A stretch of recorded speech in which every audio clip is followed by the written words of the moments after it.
Mother of all nations, Mama națiunilor. I thank you.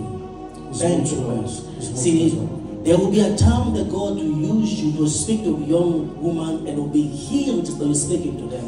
Vine un timp când Dumnezeu te va conduce să vorbești femeilor mai tinere și tu când le vei vorbi, ele vor fi vindecate. And I believe also the Lord has given healing gifts. Simt că Dumnezeu ți-a dat acest dar de vindecare. You pray for people, you see breakthroughs in people's O să te rogi pentru oameni și o să viețile lor vor avea victorie. There's so much grace of restoration. Este har de restaurare peste viața ta. That God has trust in your hand. Deci, ceea ce Dumnezeu a pus în mâinile tale. So you ți-a încredințat acest har de restaurare. change as you pray.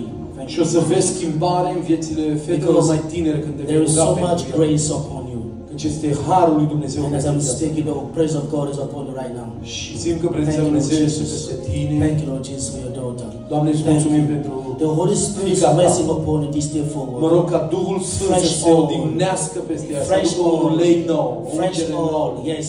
O ungere nouă. I hear the Lord say new beginning.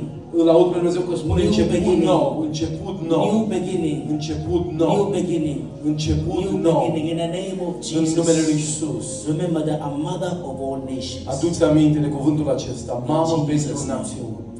În numele lui